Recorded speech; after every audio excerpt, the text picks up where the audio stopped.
literally.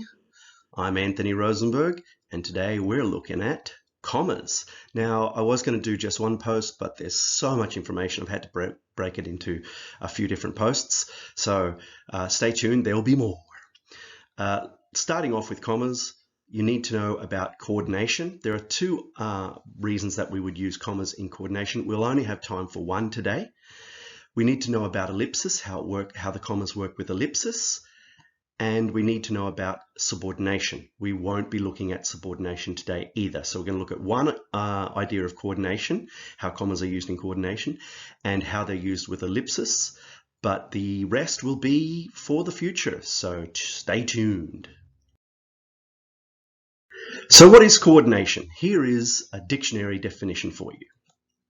To join two or more linguistic items of equal grammatical value. Confused yet?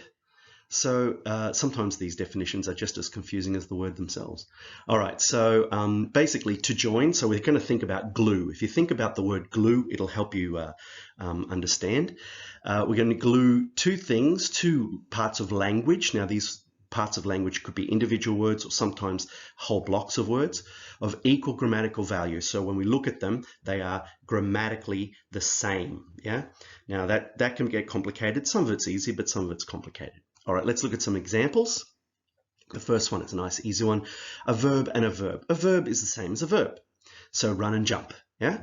You'll see that I've got run and jump together, joined or coordinated by this word and. Now, and is what's known as a coordinating conjunction, and these words are key to understanding what we're talking about today. So I'm going to disappear, and we're going to look at coordinating conjunctions. So we've got 7. Fanboys is the acronym that you can use to remember what coordinating conjunctions are. For, and, nor, but, or, yet, and so. Fanboys. The 3 in blue, and, but, and, or, are the most popular. We use them every day in pretty much most parts of our language. For, nor, yet, and so are less popular. We still use them, but not as much as the others. For and so have an asterisk because they have a couple of different meanings.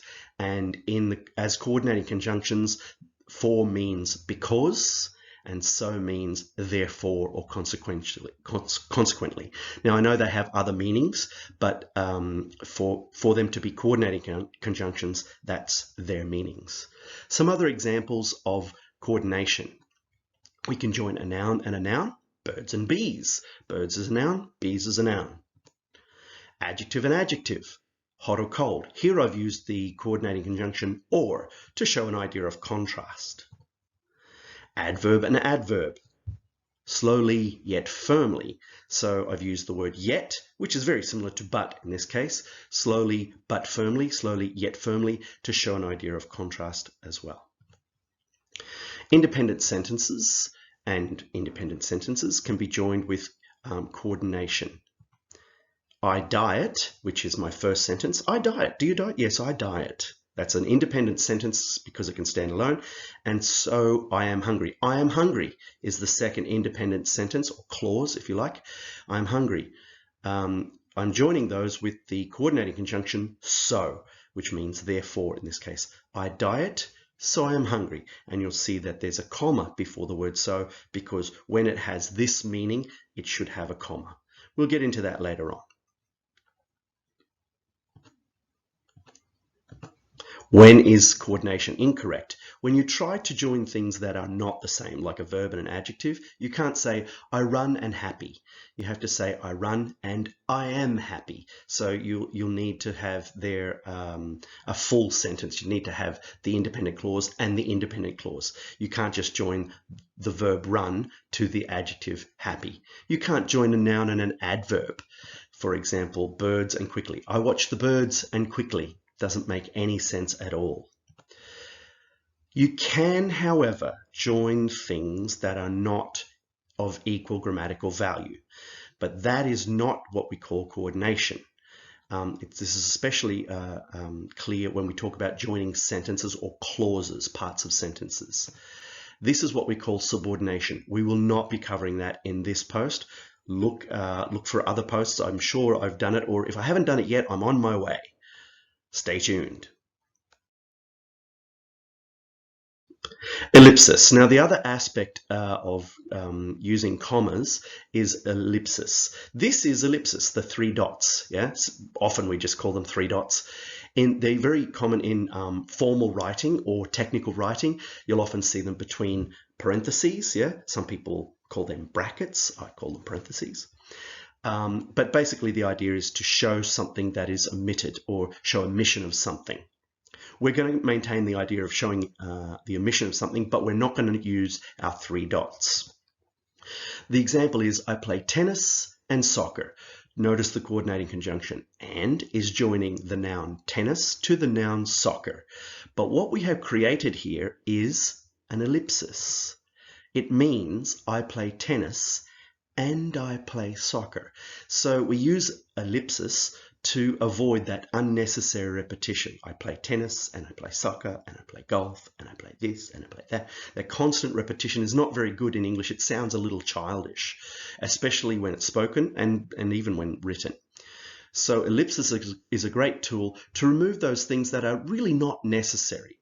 This was a simple example. Let's look at something a little more challenging. You should study, but not in here. So you can see the independent sentence at the beginning, you should study, and you'll see the coordinating conjunction but, and you'll see not in here, which is, believe it or not, another independent clause or independent sentence if you prefer. How do I know that? Because the word not is a word that is related to verbs. It's not related to nouns. You would say no money, no information, no time. These are words that are related to nouns. Right? No time is a noun, no information is a noun. But when you talk about verbs, you say, I do not do that. I do not talk. I do not dance. I do not drink. So not is related to verbs. So when I see the word not here in this, the second part here, I know that there's a verb that has been put into ellipsis.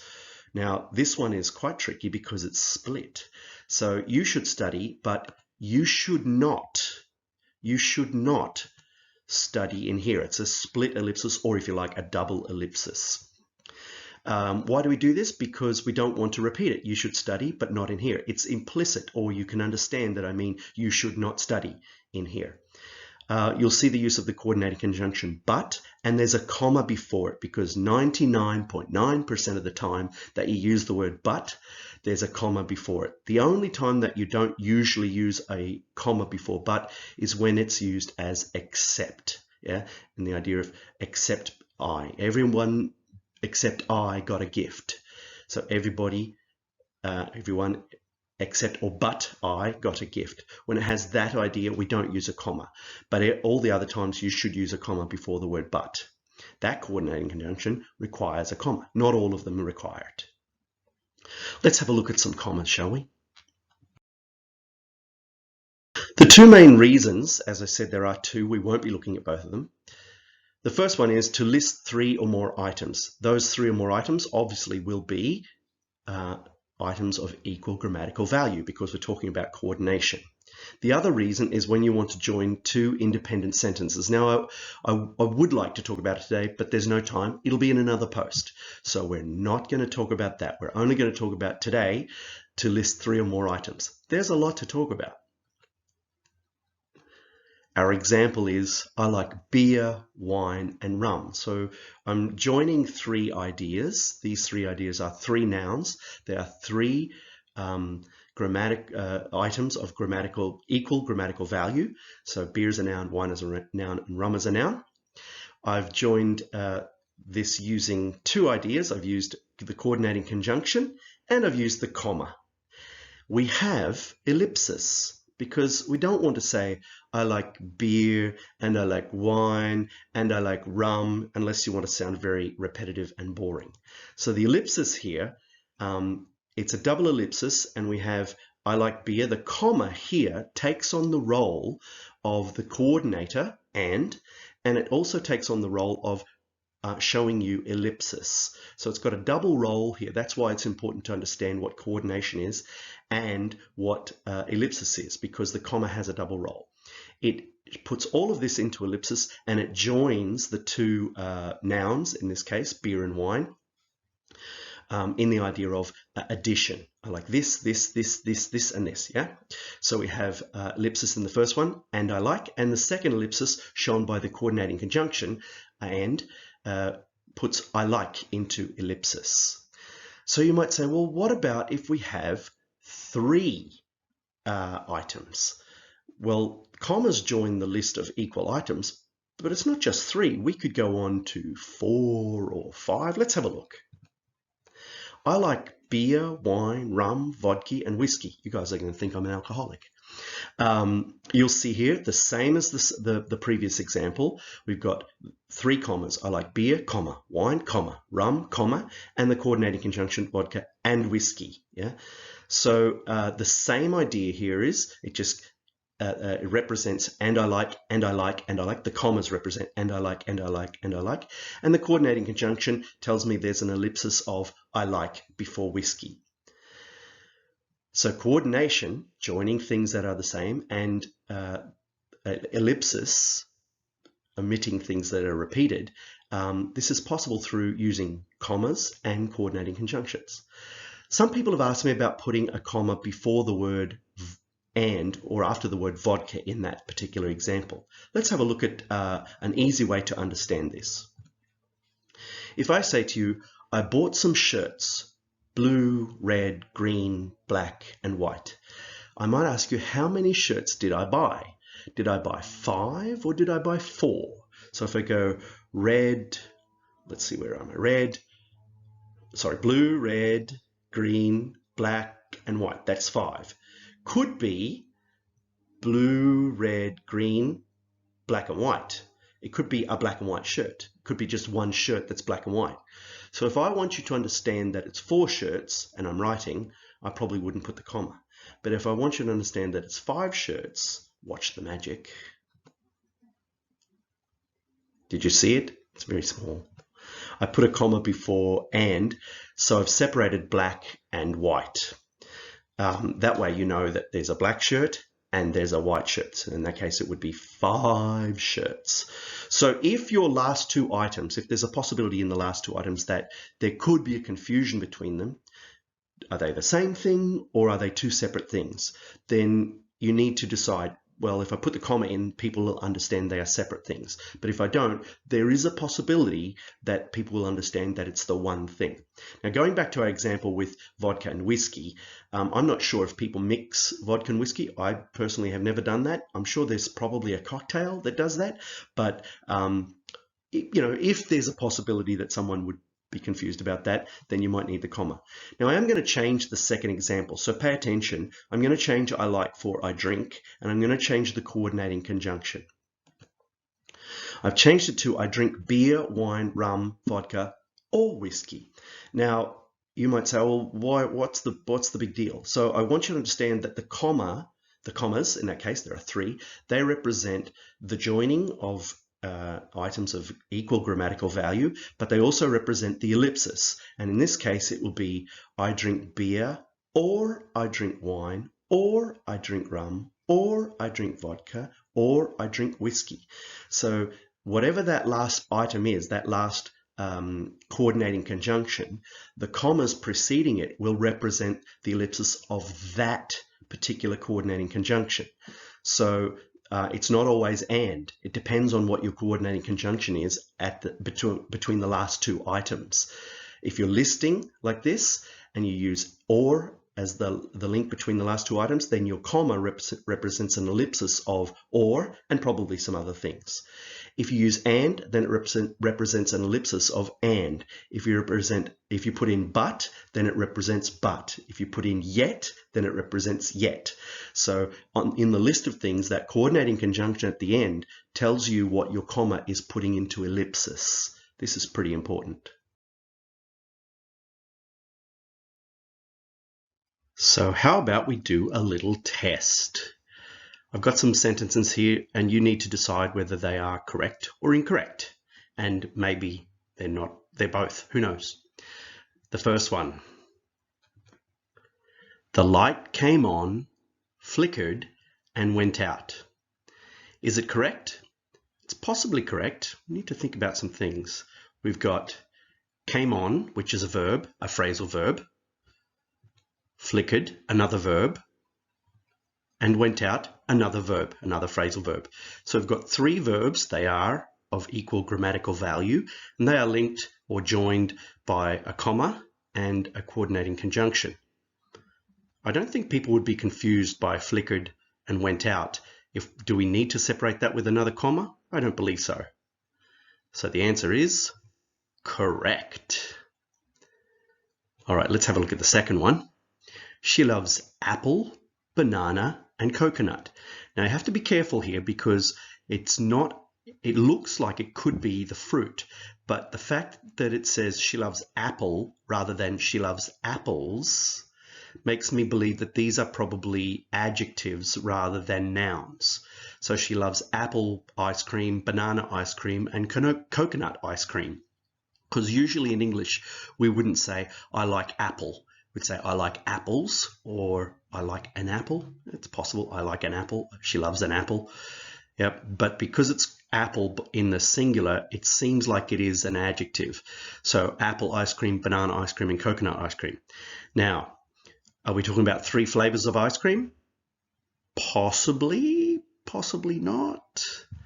So I think we could have a maybe here because it could be two flavors of ice cream, right? It could be she loves apple, and the other ice cream that she likes is banana and coconut, which is one flavor of two mixed together.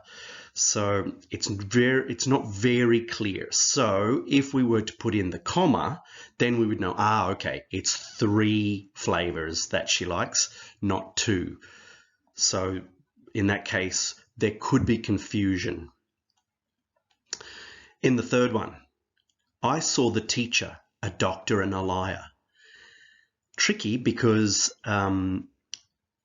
here, when we talk about people, this comma becomes complicated. The use of commas becomes complicated.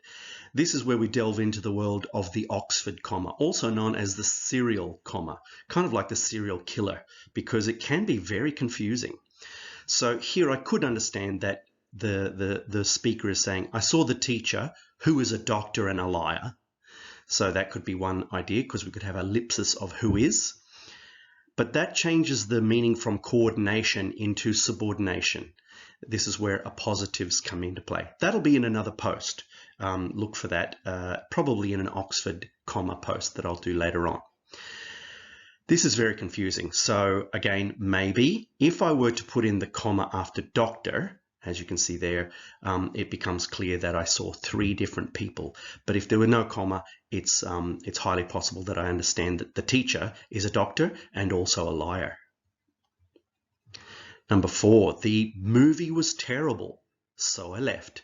You may remember earlier in this post where I talked about linking independent clauses or independent sentences.